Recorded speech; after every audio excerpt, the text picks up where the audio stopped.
Hello students, welcome to RS Group of Schools. I am Gaurav Sharma, your computer teacher. Today we are going to discuss about the topic horizontal rule and some font elements. आज हम आपको HTML में किसी page में horizontal rule means एक line अगर आपको add करनी है, अगर अपने पेज को दो पार्ट में डिवाइड करना है, दो या दो से ज्यादा पार्ट्स में डिवाइड करना है, तो किस तरीके से हम एक लाइन को वहां पर अप्लाई कर सकते हैं, लाइन को वहां पर लेकर के आएंगे।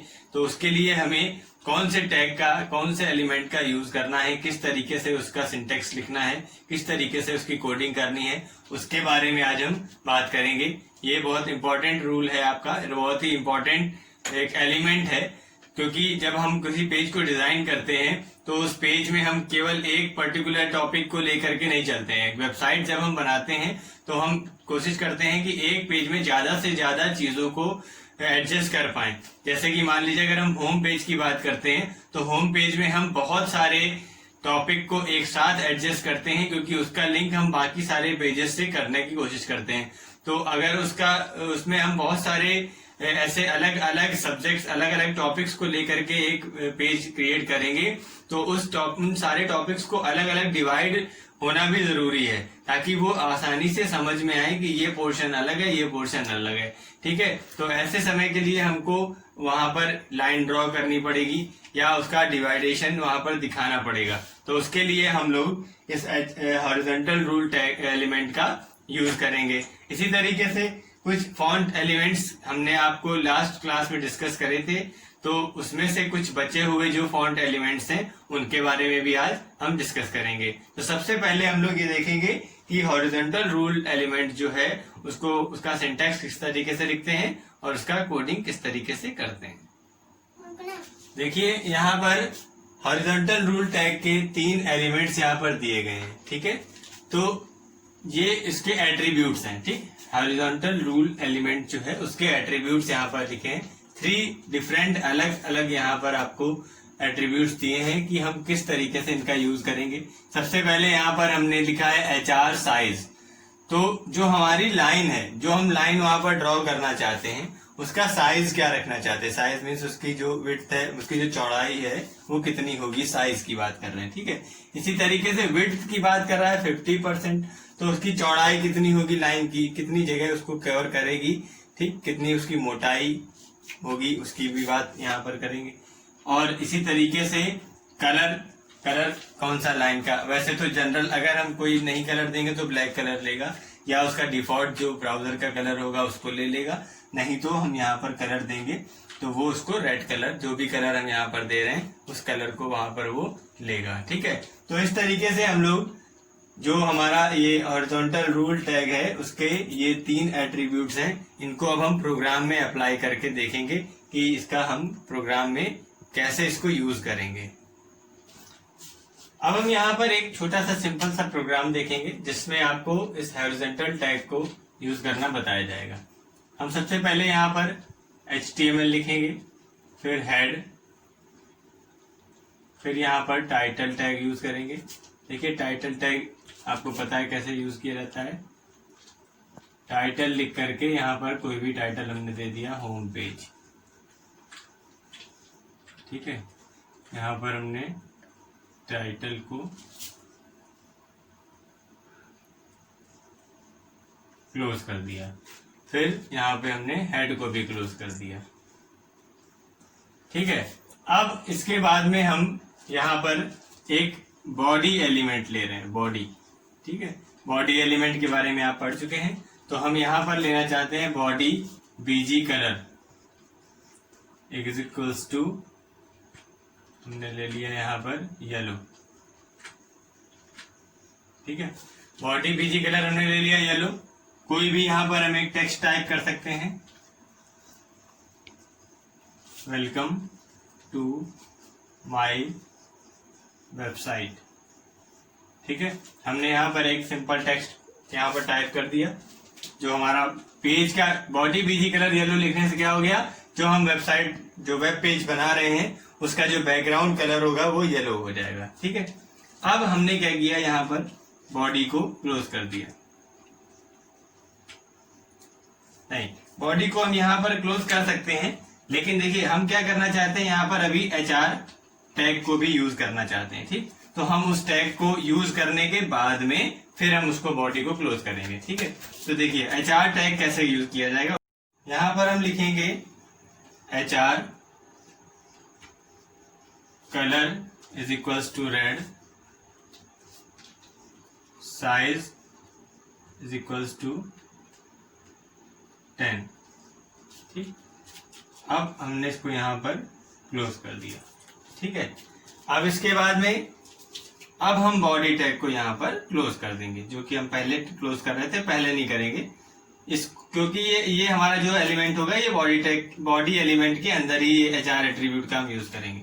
ठीक है, तो इसलिए हमने इसको बॉडी को अब यहां पर क्लोज किया है। अब देखिए अब हम चेक करेंगे पूरे प्रोग्राम में कोई ऐसा एलिमेंट या कोई ऐसा टैग तो नहीं है जो कि ओपन हुआ और क्लोज ना हुआ। ठीक है, तो हम सभी को चेक करेंगे। HTML ओपन हुआ है, पूरे में देखेंगे तो क्लोज नहीं हुआ है, और HTML आपको पता है स्टार्टिंग में ओपन होता है, सबसे लास्ट में क्लोज होता है। हमारा प्रोग्राम यहाँ पर खत्म हो चुका है, तो हम HTML को क्लोज कर सकते हैं। फिर हम देखेंगे हेड हमारा क्लोज हुआ है, हो गया है। टाइटल भी क्लोज हो गया है। बॉडी भी क्लोज हो गया है। अब अगर हम ध्यान से देखें तो एक यहाँ पर ऐसा एलिमेंट, ऐसा एट्रीब्यूट है जो कि ओपन तो हुआ है लेकिन क्लोज नहीं हुआ है, जो कि हमारा यहाँ पर मेन, जिसकी हम लोग आज बात कर रहे हैं HR एट्रीब्यूट की, वही है। ठीक है, HR एट्रीब्यूट हमने यहाँ पर ओपन तो किया है, उसका सिंटेक्स भी लिखा है, उसकी कोडिंग भी करी है, लेकिन इसको क्लोज नहीं किया है। तो क्यों नहीं किया है? क्योंकि हमें इसको क्लोज नहीं करना है। करना क्यों नहीं है? क्योंकि आपको बताया गया है कि दो टाइप के एलिमेंट्स होते हैं, एक कंटेनर एलिमेंट होते हैं और एक होते हैं हमारे एम्प्टी एलिमेंट्स। ठीक है, तो ये जो HR टैग है, अब आप समझ गए होंगे कि क्यों नहीं क्लोज करना है। जो हमारा ये HR एट्रीब्यूट है ये एम्प्टी एलिमेंट्स के अंदर आता है, इसलिए हम इसको क्लोज नहीं करेंगे, क्लोज नहीं किया जाएगा। ठीक है, इसी तरीके से आपको एक BR टैग भी बताया गया था, जो कि लाइन को ब्रेक करने के लिए यूज किया जाता है। अगर आप कोई पैराग्राफ लिख रहे हैं तो आपने उसमें 8-10 लाइनें लिख ली, अब आप चाहते हैं कि एक लाइन छोड़ के, लाइन ब्रेक करके हम नेक्स्ट लाइन लिखना चाहेंगे, तो हम वहां पर BR टैग दे देते हैं। तो BR टैग देने के में भी ऐसा ही करना पड़ता है कि उसका ओपनिंग टैग तो होता है लेकिन क्लोजिंग टैग नहीं लिखना पड़ता। ठीक है, तो ये सब हमारे कहलाते हैं एम्प्टी टैग्स। तो उसमें से आपको एक ये नया एग्जांपल और मिल गया एम्प्टी टैग का, कि HR एट्रीब्यूट जो है वो हमारा एम्प्टी टैग का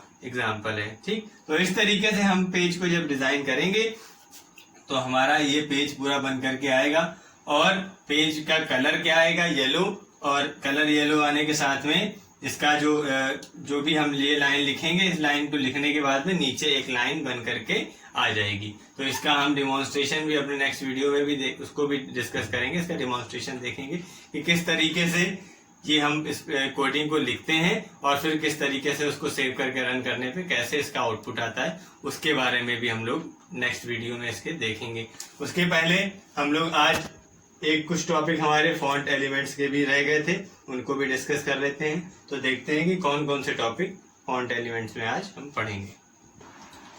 अब यहाँ पर हमने कुछ फॉन्ट एलिमेंट्स लिखे हुए हैं, उनके बारे में डिस्कस करेंगे। इससे और भी जो फॉन्ट एलिमेंट्स थे उनके बारे में हम पहले डिस्कस कर चुके हैं, तो ये कुछ बचे हुए हैं, उनके बारे में बात करते हैं। देखिए यहाँ पर हमने एक B एलिमेंट लिखा है, I लिखा है, U लिखा है, SUB और SUP। ठीक, आप देखेंगे कि ये क्या, इनका क्या मीनिंग है और इनका क्या यूज है। ठीक है, तो यहाँ पर B का मतलब है बोल्ड एलिमेंट। ठीक, अगर हमें कोई लाइन अपने पेज में लिखनी है जिसको कि उसका टेक्स्ट हमें बोल्ड करना है, हम MS वर्ड पे इस एलिमेंट को, मीन्स इस जो हमारा ये मेथड है, इसको हम अपने MS वर्ड पे बहुत ज्यादा यूज करते हैं।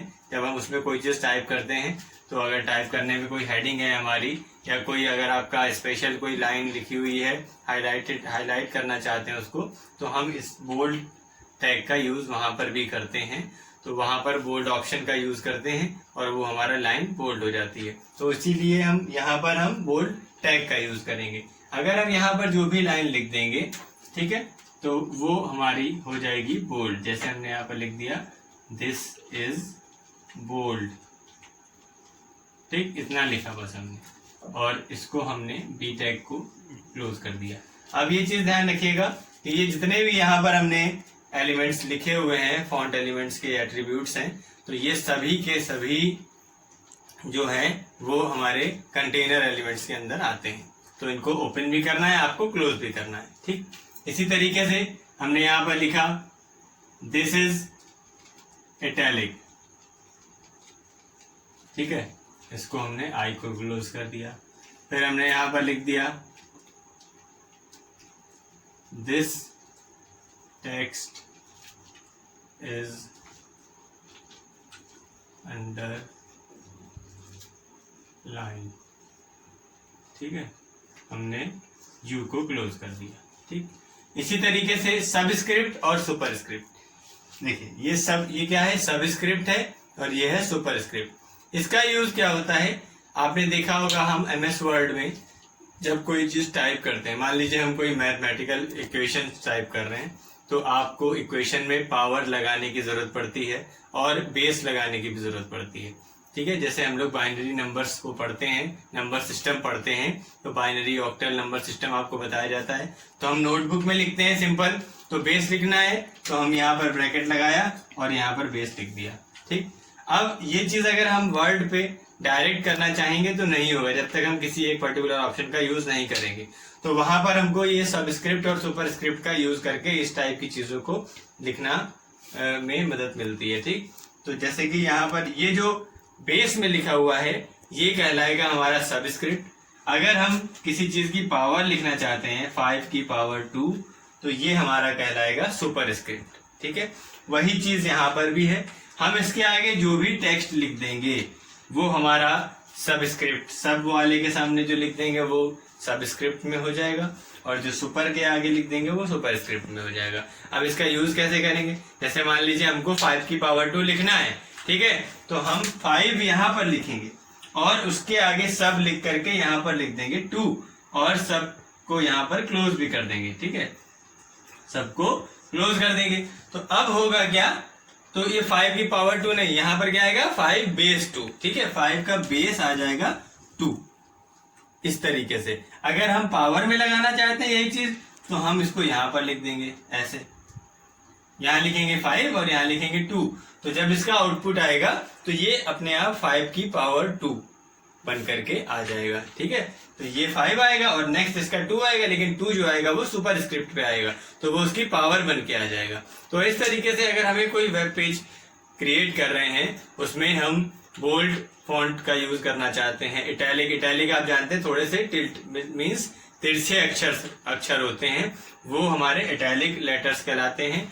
ठीक है, इसी तरीके से अंडरलाइन, अंडरलाइन का मीनिंग आपको पता है, जैसे मान लीजिए आपने कुछ लिखा गुड, तो वो अंडरलाइन होकर के आएगा, तो उसके लिए हम लोग यू टैग का यूज करते हैं। इसी तरीके से सबस्क्रिप्ट और सुपरस्क्रिप्ट भी आपने समझ लिया कि अगर सबस्क्रिप्ट का अगर हमें किसी चीज को बेस में लिखना है तो वहां पर सबस्क्रिप्ट का यूज करेंगे, अगर किसी चीज को पावर में लिखना है तो वहां पर हम सुपरस्क्रिप्ट का यूज करके उसको लिखेंगे। ठीक है, तो इन सभी को आप अपने सिस्टम, आप जो है आप इसको अपनी नोटबुक में तो आप नोट करेंगे ही, नोट्स जब दिए जाएंगे, साथ ही साथ जो इसका आपका जो डेमो होगा, लाइव डेमो, वो हम आपको नेक्स्ट वीडियो में प्रॉपर करके पूरा दिखाएंगे, जिसमें आप देखेंगे कि ये जो एलिमेंट्स हमारे हैं, ये जो टैग्स हैं, ये किस तरीके से हमारे पेज में वर्क करते हैं। तो इस तरीके से जितने भी टैग्स आपको आज बताए गए हैं उन सभी को ध्यान से समझिए, याद करिए। तब तक के लिए keep studying and be happy always.